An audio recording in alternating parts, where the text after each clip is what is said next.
क्या आपने कभी गौर किया है कि एक उम्र के दो व्यक्ति अलग अलग जिंदगियां क्यों जीते? एक बुजुर्ग जो कि 70 की उम्र के बाद भी मुस्कुरा रहा है, सुबह शाम वॉक करता है, अपने पोती पोतों के साथ खेल रहा है, परिवार के साथ खुशियों भरी जिंदगी जी रहा है। वहीं दूसरा व्यक्ति उसी उम्र में दवाइयों के सहारे जिंदगी काट रहा है, डॉक्टर के क्लिनिक के चक्कर लगा रहा है और बिस्तर पर पड़े पड़े बस सोच रहा है कि काश मुझ में कुछ ताकत और होती। हम अक्सर इसे उम्र का असर समझते हैं, लेकिन क्या यह सच में सिर्फ उम्र का ही असर है? सिर्फ उम्र का ही कसूर है? 70 के बाद धीरे धीरे शरीर हमारा कमजोर होने लगता है, हड्डियों में दर्द रहने लगता है और पाचन शक्ति भी धीमी हो जाती है। वही शरीर जो 25-30 की उम्र में किसी सुपर हीरो की तरह हर एक चीज को हजम कर लेता था, अब छोटी छोटी चीजें भी उसके लिए मुश्किल बन जाती है। रात को नींद नहीं आती, सुबह में मन भारी रहता है और डॉक्टर के पास जाकर सिर्फ दवाइयों की लिस्ट लंबी होती जाती है। लेकिन सच कहूं, यह थकान, यह कमजोरी सिर्फ उम्र का नतीजा नहीं है। यह असल में हमारी उन आदतों का नतीजा है जिन्हें हमने जिंदगी भर अपनाया है। हमने वो एक जरूरी चीज कभी नहीं बदली जो कि बदलनी सबसे ज्यादा जरूरी थी, हमारी थाली। जिस उम्र में शरीर को सबसे ज्यादा केयर और न्यूट्रिशन चाहिए, उसी उम्र में हम उसे सिर्फ दवाओं के सहारे छोड़ देते हैं और फिर सोचते हैं कि अब तो उम्र हो गई है, अब कुछ नहीं हो सकता। लेकिन अगर आप भी यह सोच रहे हैं कि अब मेरी उम्र हो गई है, अब मेरा शरीर ऐसा ही रहेगा, तो बस थोड़ा सा रुक जाइए। ये आदतें जो आपको कमजोर कर रही हैं, अगर इन आदतों को बदल दिया जाए तो यकीन जानिए आपकी जिंदगी भी बिल्कुल बदल सकती है। तो आज मैं आपको 5 ऐसी सिंपल आदतें बताऊंगा दोस्तों, जो कि अगर आप अपना लें तो बुढ़ापे की इस हालत में भी अपनी सेहत को अच्छा बनाए रख सकते हैं। अब फैसला आपके हाथ में है। अगर आप दवाइयों के सहारे ही जिंदगी गुजारना चाहते हैं तो इस वीडियो को आप अभी छोड़कर जा सकते हैं। लेकिन अगर आप मेरे साथ उस रास्ते पर चलना चाहते हैं जहां दवा नहीं, आपकी थाली ही आपकी असली औषधि बन जाए, तो इस वीडियो को पूरा और बड़े ध्यान से आप जरूर देखें। दोस्तों, आयुर्वेद में एक बहुत ही खास कॉन्सेप्ट है पाचन अग्नि, यानी हमारे शरीर की डाइजेस्टिव फायर। इसको आप एक छोटी सी आग की तरह समझ सकते हैं जो कि हमारे अंदर रोजाना जलती है। जब हम जवान होते हैं तो यह अग्नि तेज होती है और इसीलिए तब चीजें बड़ी आसानी से हजम हो जाती हैं। चाहे आप पिज्जा खाएं, चाहे समोसे खाएं, सब कुछ हजम हो जाता है। लेकिन जैसे जैसे उम्र बढ़ती है, यह डाइजेस्टिव फायर धीमी होने लगती है और 70 साल के आसपास आते आते यह बहुत ही ज्यादा कमजोर हो जाती है। और ऐसे में अगर हम अपनी आदतें नहीं बदलते और बिना सोचे समझे खाते चले जाते हैं, तो यह सब कुछ डाइजेस्टिव फायर को बिल्कुल बुझा देने का काम करता है और तब हमारा खाया हुआ खाना शरीर को ताकत देने की जगह जहर बनने लगता है। फिर हम डॉक्टर के पास जाते हैं और दवाइयों के ऊपर डिपेंड हो जाते हैं। लेकिन अच्छी खबर यह है कि हम इस अग्नि को दोस्तों फिर से बदल भी सकते हैं, बढ़ा भी सकते हैं। और इसीलिए अब वक्त यह आ गया है कि आपको अपनी थाली को एक नई नजर से देखना पड़ेगा। उसमें वह चीजें शामिल करनी होंगी जो कि इस डाइजेस्टिव फायर को फिर से जगा सकें और आपको सेहत की तरफ वापस लेकर जा सके। दोस्तों, एक बात हमेशा याद रखिएगा, आपकी असली ताकत दवा की गोली में नहीं, आपकी थाली के अंदर छुपी हुई है। इसीलिए दवा नहीं, अब अपनी थाली को बदलने का वक्त आ गया है। अब समझ लीजिए कि भोजन ही आपकी असल औषधि है और यही आपका बेड़ा पार करती है। तो सबसे पहले आपको मेक श्योर करना है कि आप रोजाना सादा घर का बना हुआ और सात्विक फूड खाएं। अब यह सुनने में थोड़ा सा बोरिंग आपको लग सकता है, लेकिन यह सबसे बेसिक स्टेप है। सोचिए, जब हमारी थाली में गर्मा-गर्म खिचड़ी होती है या पतली सी दाल होती है, तो हम अक्सर यह कहते हैं कि यह तो यार बीमारों का खाना है। लेकिन क्या कभी आपने गौर किया है कि यही खाने की सादगी आपके शरीर को कितनी आसानी से ताकत दे सकती है? खिचड़ी, मूंग की दाल, हल्दी, अदरक का पानी, ये सब चीजें दिखावे वाले फूड्स नहीं है, लेकिन ये आपके शरीर के अंदर जाकर वही काम करते हैं जो कि कोई महंगी से महंगी दवाई भी नहीं कर पाती।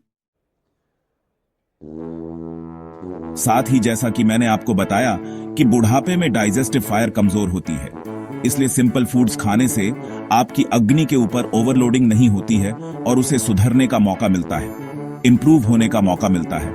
मैं आपको एक 75 साल की महिला का एग्जाम्पल देता हूं। यह लेडी मेरे घर के पास में रहती है और 75 की उम्र में भी काफी ज्यादा फिट और एक्टिव है। एक बार मैंने उनसे आउट ऑन ऑफ क्यूरोसिटी पूछ लिया कि माताजी आपकी सेहत का असल राज क्या है, तो वह बड़ी मुस्कुराती हुई सिर्फ इतना बोली, बेटा मैं वो खाती हूं जो कि मेरे शरीर को अंदर से साफ करता है, मुझे थकान नहीं देता। डिटेल में बात करने पर उन्होंने बताया कि वह सुबह उठते ही गर्म पानी में एक चुटकी हल्दी, हल्का सा अदरक का रस और एक चुटकी काली मिर्च डालकर पीती है। नाश्ते में सिर्फ एक कटोरी मूंग दाल की खिचड़ी खाती है और दिन भर एनर्जी से भरी रहती है। दरअसल हमने अपनी बॉडी को ज्यादा खाने का आदी बना लिया है। हमारी बॉडी को इतने खाने की जरूरत होती नहीं है जितना कि हम रोजाना खाते हैं और यही बीमारियों की असल जड़ है। सादा और हल्का खाना असल में एक औषधि की तरह है, क्योंकि जितना आपका खाना हल्का और सिंपल होगा उतनी ही आपकी पाचन अग्नि भी तेज रहेगी और आपको ज्यादा एनर्जी मिलेगी। तो पहला स्टेप है दोस्तों, फैंसी फूड्स की जगह सादा खाना खाना। जी हाँ, कभी कभार आप एंजॉयमेंट के लिए फैंसी फूड्स या बाहर का खाना खा सकते हैं, लेकिन डेली रूटीन में सिंपल और लाइट फूड्स ही आपको खाने पड़ेंगे। 60-70 की उम्र पार करते ही हमें सबसे बड़ा डर लगता है कि कहीं हम गिर गए तो हड्डियां टूट जाए और फिर उठना बैठना मुश्किल हो जाएगा। दरअसल बुढ़ापे में सबसे पहले और सबसे ज्यादा डिग्रेडेशन अगर किसी चीज का होता है तो वो है हमारी हड्डियां। 40 साल की उम्र के बाद हड्डियों में से कैल्शियम घटने लगता है, जिससे धीरे धीरे वो कमजोर होने लगती है और 60-70 की उम्र तक आते आते यह इतनी फ्रजाइल हो जाती है कि हल्की सी चोट भी अगर लगे तो वो आसानी से टूट जाए। लेकिन क्या आप जानते हैं कि हड्डियों को मजबूत रखने के लिए आपको ज्यादा महंगे महंगे सप्लीमेंट्स लेने की जरूरत नहीं है? जी हाँ, तिल, सत्तू और मूंगफली। यह सिर्फ 3 ऐसी छोटी छोटी चीजें हैं जो कि अक्सर लोग भूल जाते हैं, लेकिन यह आपकी हड्डियों को अंदर से ताकत देने का काम करती है। तिल में दूध से भी ज्यादा कैल्शियम होता है। सत्तू की तासीर ठंडी होती है और यह बॉडी को एनर्जी देता है, और मूंगफली प्रोटीन और हेल्दी फैट्स का अच्छा सोर्स है। इसलिए हर सुबह सिर्फ एक तिल का लड्डू, अगर आपको डायबिटीज नहीं है तो उस केस में, या फिर तिल की चटनी बनाकर और 2 चम्मच सत्तू को पानी में घोलकर पीने से और एक मुट्ठी भुनी हुई मूंगफलियां खाने से आपकी हड्डियों को जबरदस्त ताकत मिलती है। एक बुजुर्ग कपल को मैं दोस्तों जानता हूं। उम्र उन दोनों की करीब करीब 70-75 के आसपास ही है।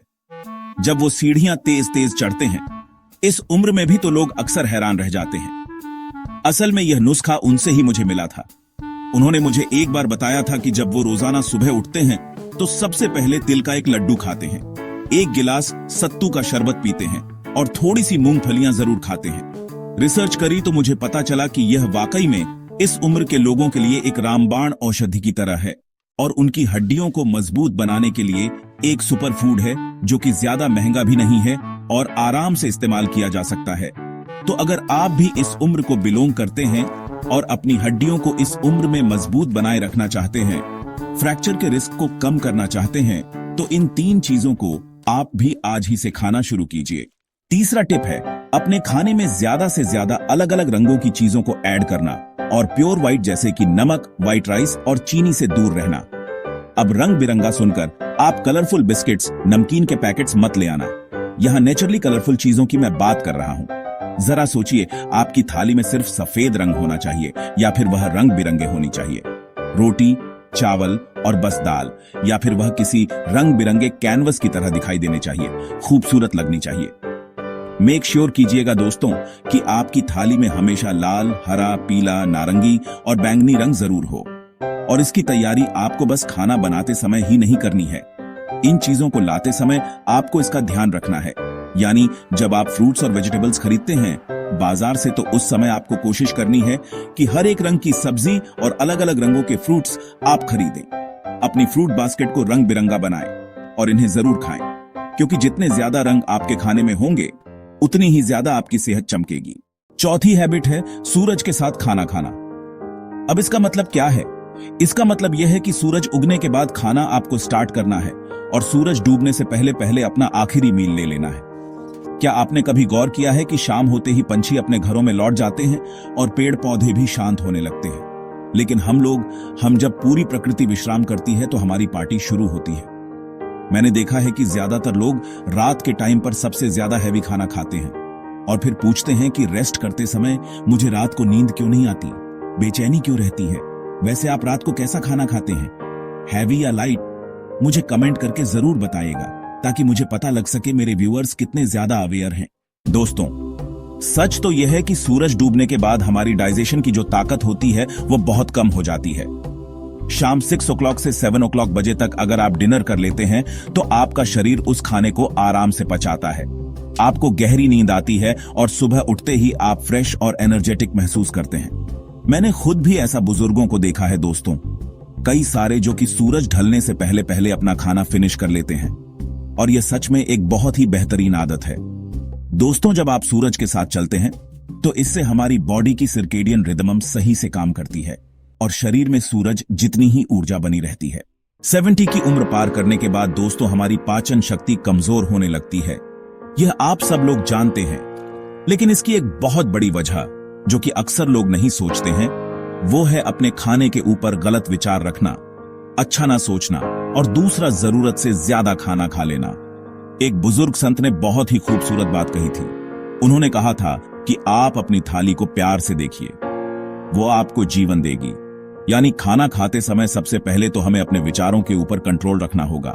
बहुत सारे लोग खाने से पहले ही नेगेटिव सोचना शुरू कर देते हैं। ये खाएंगे तो यह हो जाएगा, वो खाएंगे तो यह दिक्कत हो जाएगी, ये खाना अच्छा नहीं है, ये खाना मुझे पसंद नहीं है।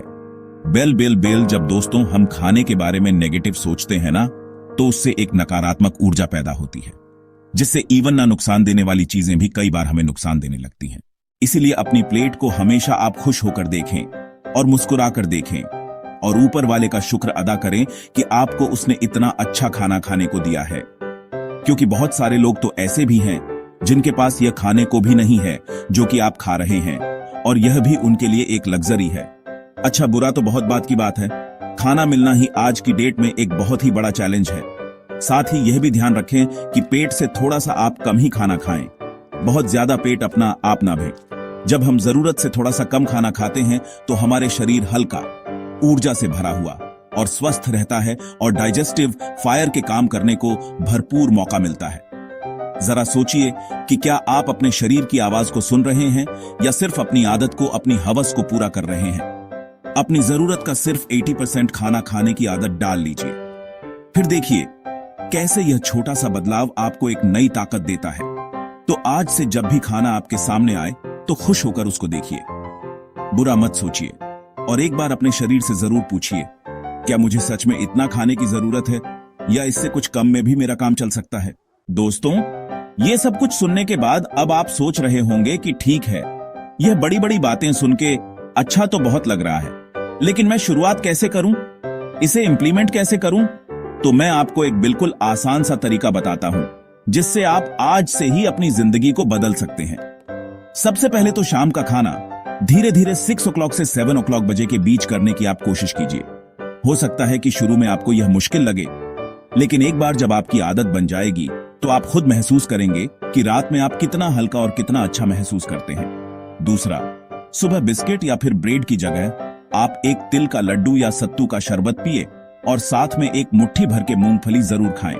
अगर गर्मी ज्यादा है तो आप तिल को अवॉइड कर सकते हैं और मूंगफली को आप रात भर पानी में भिगो के फिर सुबह में खा सकते हैं।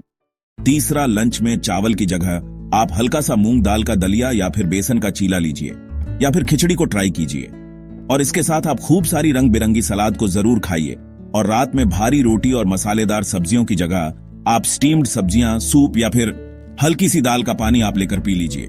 बस ये सिंपल सा चेंज धीरे धीरे आप अपनी जिंदगी में लाना शुरू कीजिए और यकीन मानिए आपकी जिंदगी बदलने लगेगी। दोस्तों, याद रखिए, आपकी जिंदगी का रिमोट डॉक्टर या फिर दवा के पास नहीं है, बल्कि आपके किचन में आपकी प्लेट के अंदर रखा हुआ है। याद रखिए, खाना ऐसे खाइए कि यह दवा का काम करे और दवा की जरूरत आपको ना पड़े। कहीं ऐसा ना हो कि खाने की जगह दवाइयों से आपको आने वाले वक्त में पेट भरना पड़े। वीडियो पसंद आई हो तो इसे लाइक करें, नए हैं तो सब्सक्राइब करें और सभी के साथ शेयर करें ताकि और लोग भी यह नॉलेज हासिल कर सकें और अपनी जिंदगी को बदल सकें।